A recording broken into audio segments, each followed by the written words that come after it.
looked over and I saw you going like, boom, boom, boom. What were you doing? I was adding and trying to figure things out. I always screw up years. When a coach says, well, I got here in 2002, so what does that make me? And I always go, okay, so your first year was 2002. And I'm just, after talking to J.J. McBride, after that epic Del Barton Bergen Catholic game, and, his brother Jack was on the last Del Barton team to win the whole thing. Oh, so New Jersey plays last man standing, so I was just thinking now, that was 06, so how long has it been? 07, 08, 09? It's 7 years. 7 years. I heard Jack was at the game the other night. Jack's at every game. Did he come over and say hi to you? I did not see Jack. He didn't say hi to me. Kenny, did he say hi to you? Oh, boy. Here we go. No. I think he was in his zone. The dad, we were told, first we were told he was in Ireland, and then Coach told me he was in Scotland. We don't know where the good doctor later is. on, we're going to hear JJ throw his dad under the bus, huh? Yeah. The doc is over there playing golf in the rain. He missed a classic. Mike, when we were speaking Sunday afternoon, we started reflecting back on this Bergen-Del Barton game, and you threw out one of the best I've ever seen. So when a guy like Kinney says that, right away, I start percolating.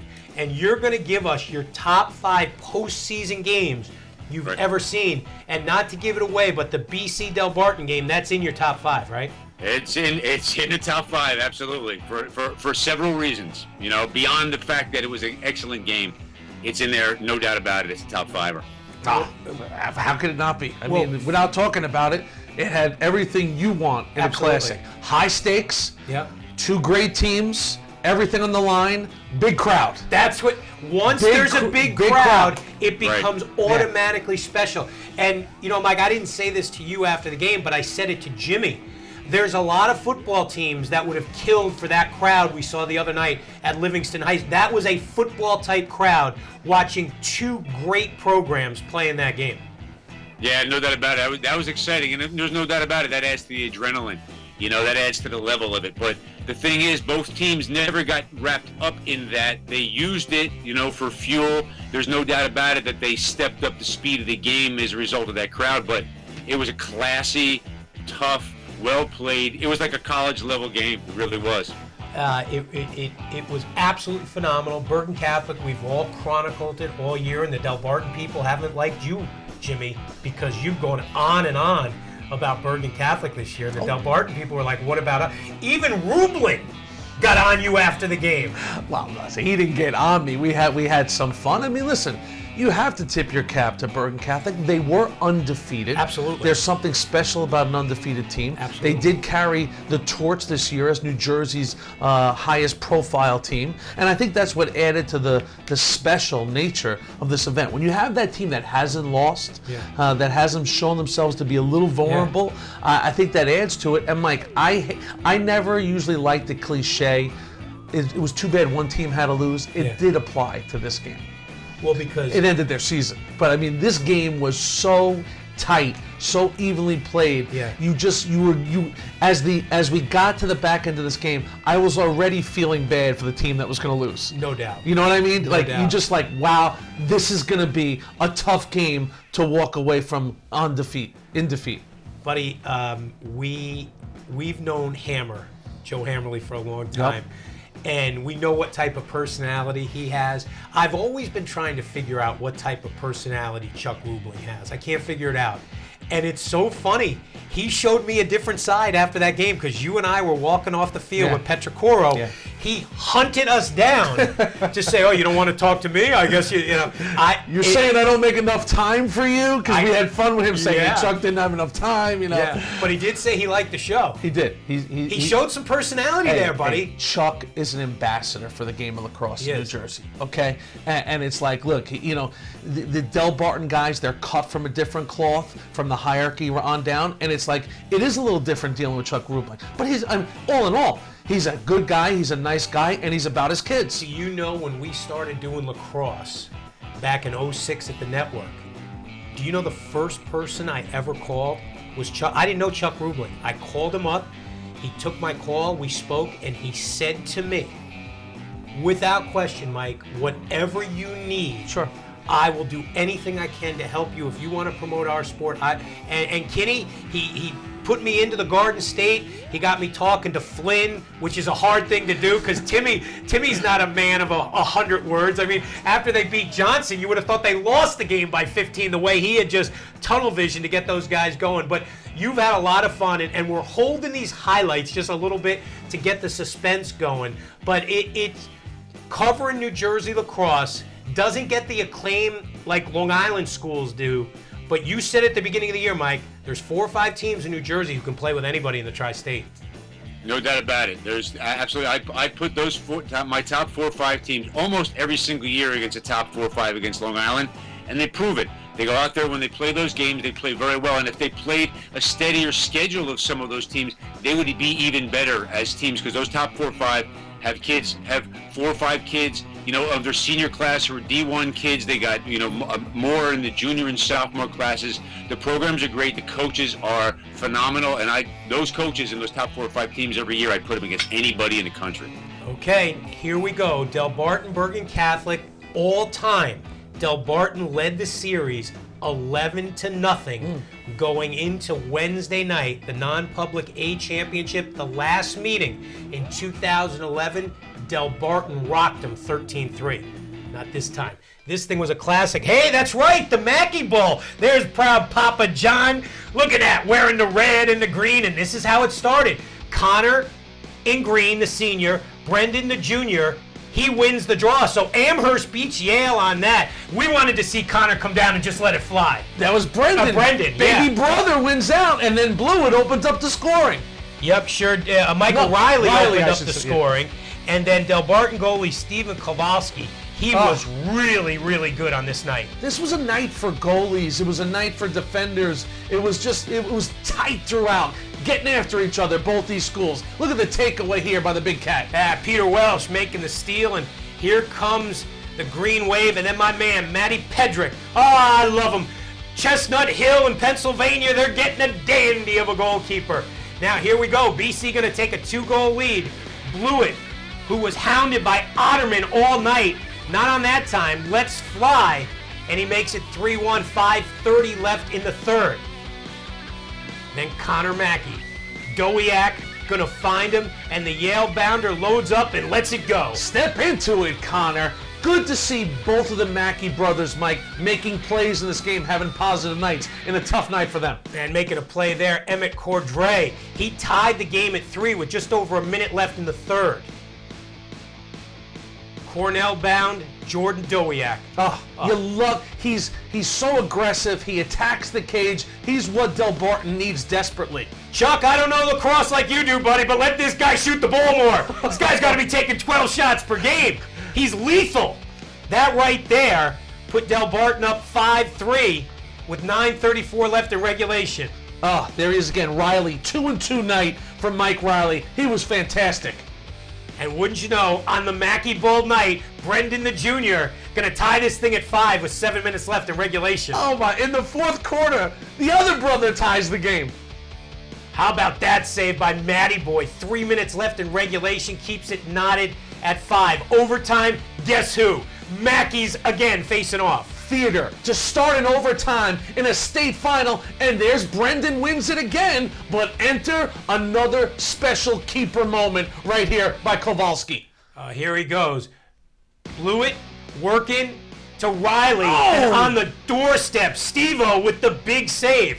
So that's in the first overtime. Second overtime, Dowiak to J.J. McBride. Boom! Everybody leave. Game over. Yard sale. J.J. McBride, who we watched as the game went into the fourth quarter and into the overtime. I said, Jimmy, J.J.'s cramping up here. Mike, I was wondering, did you notice that? Number 14, J.J. McBride, as we went into fourth quarter and overtime, he was starting to grab those hamstrings and calves, cramping up a little bit. Oh yeah, definitely looking specifically for that to see, to see what position he's in, and he looked like he was hobbled. And I was sure, as a result of that, I was sure Dowiak, and I wasn't the only guy in the building thinking that, but I thought Dowiak would take that last shot. I really did. He was hot, and I didn't know if JJ would get open. It's quite a moment for Del Barton, Mike, because let's face it, we gave a lot of credit, and Kinney, this is for you too, to Seton Hall Prep and all they've stood for. But, you know, in real terms, losing to Seton Hall Prep last year is almost unacceptable from Del Barton's standpoint. So for those juniors last year who are seniors this year, what redemption for them to win this title. No, it was. And, you know, watching Chad Otterman, the most helpless man in America right now has got to be the Cornell lacrosse coach, because it's not a given he's going to play lacrosse. He is, when you watch the game and you watch all the scores and everything like that, Otterman, to me, has more, dictates more of what goes on in a game than any player in the state of New Jersey. Chad Otterman and Chris Blewett was best on best. Oh, it was great. This is your best player, basically against our best defender, against your best offensive player in Blewett. And Blewett had a solid day. He had 2 and 1. He was making things happen. But there was some classic encounters down the stretch of this game between the two of those. And you're right, Otterman is just an absolute surgeon and really put his stamp on this final. Mike, you know, in a game where you kind of get caught up in the offenses and everything, we saw terrific defense by both teams Wednesday night. Oh yeah, you know, and they've been doing it all season long, and not a surprise because these guys answered the bell all year long. Great job. You know, the thing we're talking about Otterman, but Pete Welch and Aaron Slotovitz, they do a tremendous job. These guys might be #1 defender on another team. That's how good they are. And the Bergen guys, what a tremendous job they did all year. Quality defenses. That's what made the game so good, because you had such firepower, and these guys just kept stifling that firepower. And when they didn't, the goalies came up huge. You know, I mean, Kowalski doesn't stop that ball. Bergen's the winner. Bergen's the champion, but he did. Amazing. And he's so right about Slotowitz. I love Slotowitz. He's going to play football at Middlebury, and Welch. I mean, you know, Del Barton on this night was built from the back. It was going to have to be a low-scoring affair, and they made things so difficult on this Bergen Catholic offense. This offense that averaged 14 goals a game. This offense that really, their identity was their depth. All the different guys scoring all along the way. And what they did was they kind of squeezed down the production, you know, to Blewett and Riley, and really gave them that platform for victory. McBride got the game winner in double overtime. The Big O got the first interview. Yeah, you know, it feels good. You know, it's your senior year, you really want to make something special. And we haven't won the TOC since 2006, so we're trying to be that class that brings it back to the school and brings back that tradition and legacy.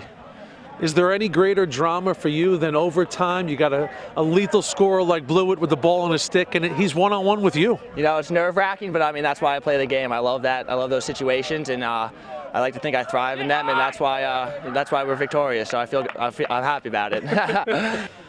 You know you're playing a team in Bergen Catholic that can score goals. They average 14 goals a game. You yourself and your defense hold them to 5 goals. This is quite an effort by the guys in the back. Oh yeah, it was a great effort by the defense. You know, they really didn't have that many shots. The ones that the defense did let up, you know, I was able to get on a lot of them. So, I mean, it was a great defensive effort by the whole team. Well, JJ, you've spent a lifetime scoring goals in the game of lacrosse. And in this state championship, you didn't have one as we went into overtime.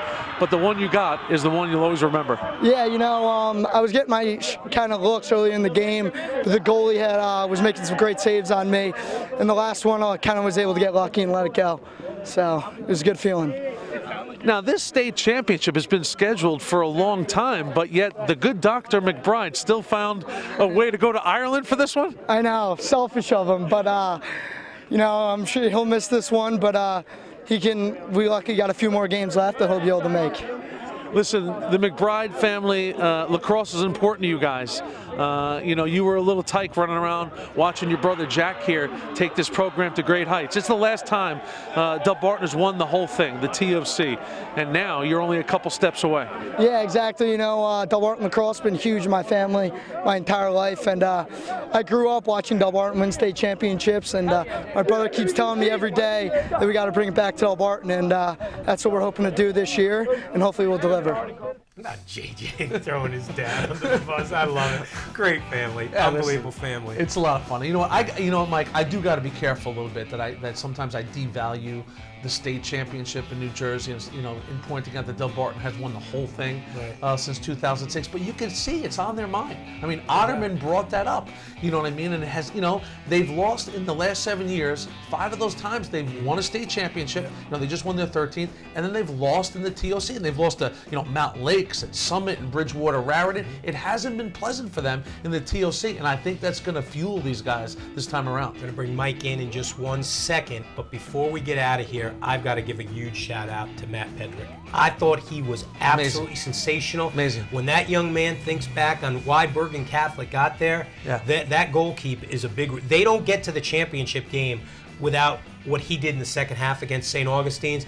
I talked to his parents when we were leaving. I talked to his girlfriend Catherine and her mom. I talked to his brother. That scene at the end of the game when his big brother waited for his little brother at the end of the handshake line and they embraced, it was absolutely, it was a special moment. They're great people. And Maddie, listen, buddy, I know it broke your heart. But let me tell you something, 30 years from now, when they're having their reunions and they talk about that, they're going to be hoisting a couple for Matt because he was flat out sensational. Listen, 6 goals against Del Barton should be enough. 5, really, in regulation. You know what I mean? I mean, he held them to 5 goals in regulation.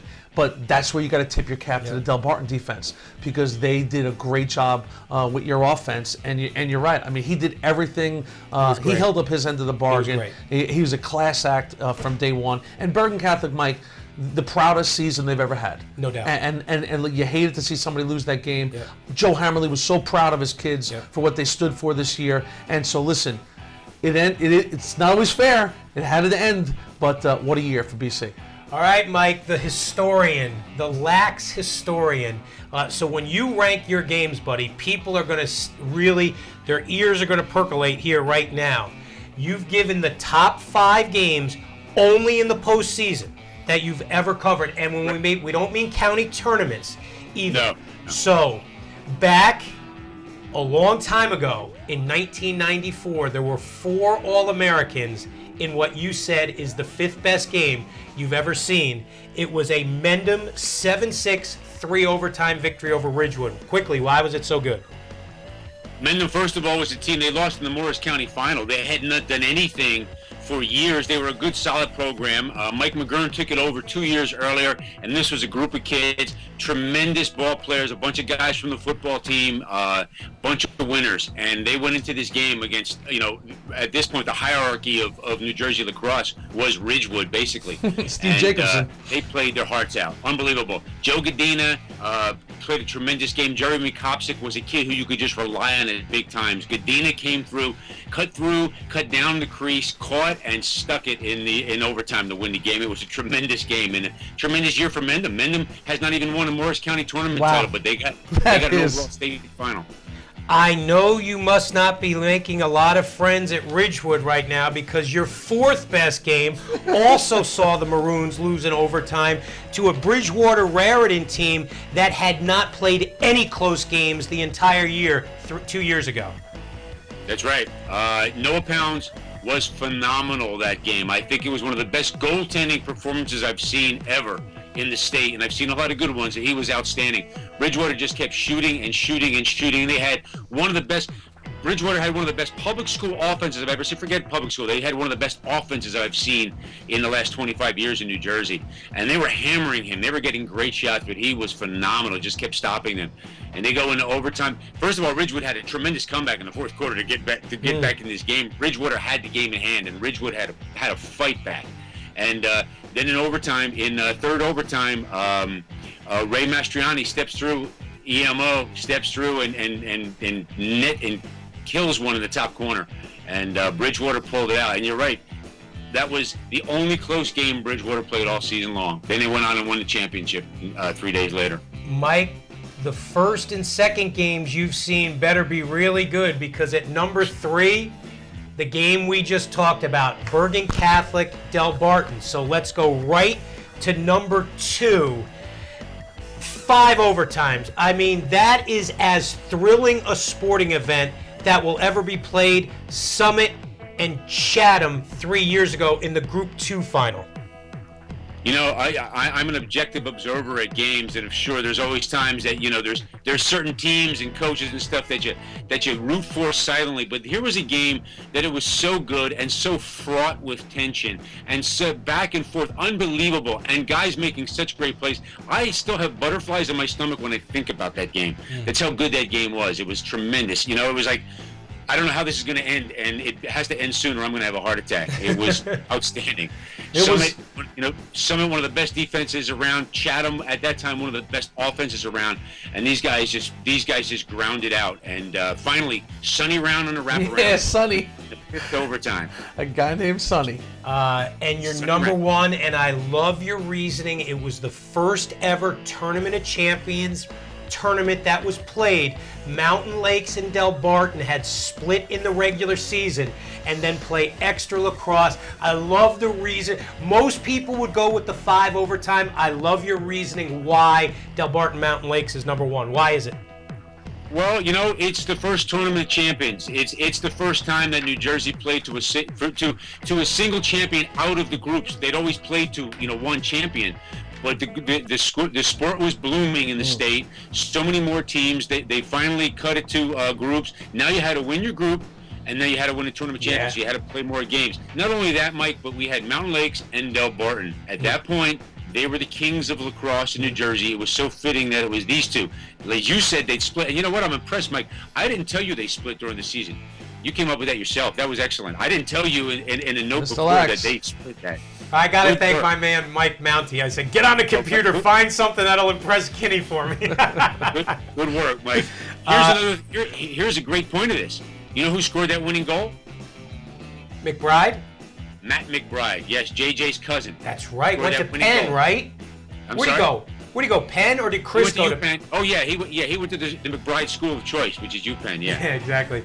Chris and Matt. Okay, sit tight, Mike. Come back to you in just a second. It's amazing to think that, you know, and it's only 3 years ago, but that was the last time Summit won a group title. It's amazing, and once again, they do it with defense in their victory over Somerville. I didn't think Somerville would score in this game, but they didn't score a lot, and Summit just scored a little bit more. Kyle Waldron makes it 1-0 Summit. Summit keeper Sammy Bebout, man, just solid as a rock. And then watch Kyle Waldron, got to get some breaks here. This is like the NHL playoffs. Off the defender's stick into the goal. It was 2-0 Summit. And then Andrew McCarthy. Look at McCarthy with the dive, cuts it to 2-1. But Summit gets the next two important goals. Chris Zanelli makes it 3-1. Then James Strabley. This is in the third quarter. He's going to make it 4-1. Good cross crease pass right there. Strabley buries it. It's 4-1. So you go to the fourth quarter, your Summit with a 3-goal lead, turn it over to the keeper. Sammy! Sammy once, and then Sam, I am! Davidson is now saying, Jim, he's one of the best goaltenders in school history. Bebout and Summit win the title right there. And Mike, I think they won a group title in 2012. You could ask Kinney this, but in Group 3. So I think the last Group 2 title they won was in 2011. It had to be in Group 1 then. Ask Kinney. Mike, when did they win their last group title? Yeah, they won a group. They had won Group 1, Summit. Yeah, there was 2 years in a row. They were Group 2. They were Group 1. They were back to Group 2. So the last group title technically is 2 years ago. Okay, we had a pretty good idea. It was a nice season for A.L. Johnson. They got to the championship, but no team was up against it more than the guys from, I think A.L. Johnson is in Clark, if I'm not mistaken, against the defending Group 1 champs, Mountain Lakes, and Smith and Cooch and all the guys just came out and they put this one to bed. Cuccinello was held, scoreless in that Morris County Championship. Boy, he has exploded ever since. Cooch and the boys. Chet Morgus puts Mountain Lakes up 6-1 in the opening quarter. And then Cooch again, just doing it all. Righty, lefty, the laser makes it 7-1. Brad Smith got 2 goals, looking for the hat trick. Look at Bad Brad, top shelf right there. He's got that 3rd goal. Going to Duke, buddy. Oh, gotta love it. And then Xander Kotzen. This one, all Lakers. Kotzen, great stick work on the interior. They were up 11-2 in the first half. They cruise to an 18-6 win, and of course, the coach puts it into words. Yeah, it definitely feels great. You know, to be able to come out here on this setting and put in 5 goals and just overall win the game by that big of a margin feels great as a team, and we're just excited to keep moving on in this tournament. I like right before we started this interview, you just glanced over your right shoulder and said, man, I want a shot at these guys. These guys, is Delbarton Bergen getting ready to play? I would think that personally you want to see Delbarton win this game so you get a chance at a team that's beaten you twice. But you know what? Bergen's beaten you too. Yeah, both have had unbelievable seasons, and you know, we just, as a team, we're just not satisfied with the way we played in that county final against these guys. That wasn't Mountain Lakes Lacrosse, and so I didn't really mean necessarily that we want these guys, but it wouldn't be the worst thing in the world to see them in a week or so. Is it amazing that how quickly high school comes and goes? I mean, you roll in here 4 years ago, and now you're a couple weeks from moving on to Villanova. Yeah, it's extremely disappointing. You know, it's just been an honor, an absolute honor to be able to play under Coach Flynn and this team, and not just in lacrosse, but in all sports. Mountain Lakes is a great community that you see rise around us each and every time we go out, and it just went in a blink of an eye, and I wish I could do it all over again, but you know, I got no choice. I just got to embrace my last couple days, last couple weeks here, and you know, get ready to move on to the next level. All right, Coach, you know how I feel about you. You know how the way I love you compete. So here's the big question. What sport do you like better, lacrosse or football? In football season, I love football more than lacrosse, but in lacrosse, definitely like lacrosse more than football. You know, both are just unbelievable programs. I'm so fortunate to be a part of Mountain Lakes and the football and lacrosse program, and each and every time we go out there, we know how special it is to go through all these different traditions that those who have went before us have left behind. So it's just true honor. I wish I had an answer for you, but I just love playing both. So. All right, then I'm going to make you answer this one. Does Mountain Lakes have 3 games left in them? Absolutely, absolutely. You know, we're just going to take on whoever comes next. We're going to work hard these next few days, you know, study up on ourselves, study up on our opponent, and, you know, I think we can do it. I really do. I think we have a great group of guys, obviously an unbelievable staff, and we got the community rally around us. You know, there's no reason why we can't. It lies in our hands. We just got to keep working hard. I mean, what's the line from Villanova can use a guy like Christian Cuccinello. Man, what a well-versed guy, and just proud to get him there down in Cat Country. And in that game went over 100 points for the season. Here, Ridgewood getting hot now. They won 5 in a row. Andrew Sider, the Bullet, gives the Maroons a 2-1 lead in the Group 3 final against Moorestown. Ridgewood going to make it 3-1 now. Alex Linton going to the goal.